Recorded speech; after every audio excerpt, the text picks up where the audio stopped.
O, luto na po ulam natin. Nako, kain ba kayo ng ulaw? Nako po, ang sarap. Gandang buhay po mga kaibigan. O, kung ano makita nyo ha, nalulutuin natin. Yun na lamang po ha. Basta mura, bagong luto, may konting sabaw. Yun na importante. Sandali, okay. Kumuha na lang po ako ng konting mantika din sa pinagpipirituhan ko ng isda. Sige. Bawang. Tataob ko muna ha. Bawang. Maglagay po tayo ng kalahating sibuyas lang po ito ha. Hiniwa ko lang po ng malalaki. Basta bawang sibuyas.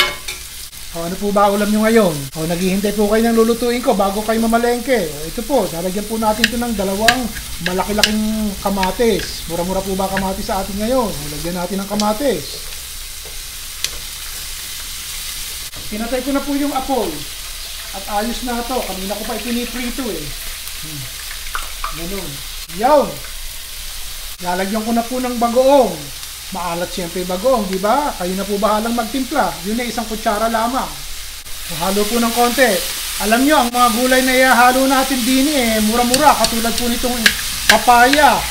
Kaparanggot na papaya lang to eh. Mas mura po kaysa sayote. So, nagdesisyon po ako na papaya na lang ilagay natin. Yan po ang unahin natin din eh, sa ating bawang sibuyas kamatis na may bagoong.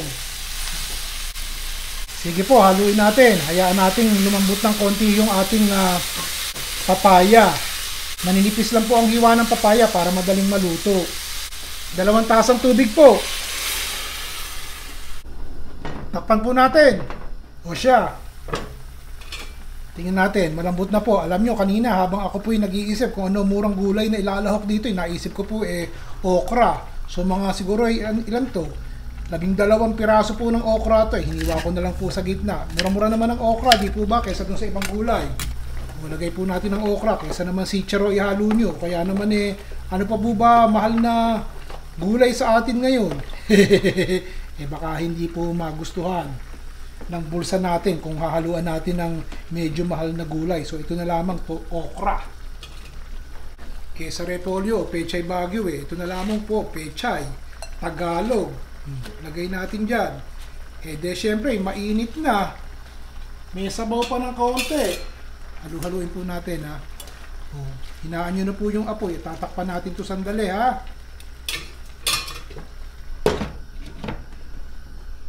Sandali. Haluin lang po natin sandali ha. At nang maluto yung matitigas na parte ng pechay. Lalakas ko nga sandali yung apoy. Naku, nalimutan kong tikman. Sige, sandali nga. Kulang sa bagoong.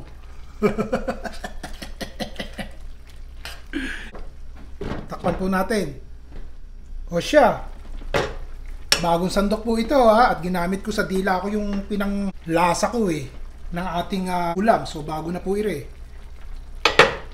Ilagay na po natin tong ating isda. So yun. Hindi po ito inabraw dahil iginisa ko yung bawang sibuyas kamatis Hindi rin po ito diningding. Basta kung ano tawag yun rin yun na yun. Okay. Shoutout po sa mga kaibigan natin, mga kababayan nating Ilocano. Hello po sa inyo. Basta may sabaw. Ito na po. Basta mga mura-murang gulay na may sabaw. Sandali lamang lutuin Para-paraan lang po. Para makaraos. O ngayon sa sweldo, iba naman. Yung medyo magarbo.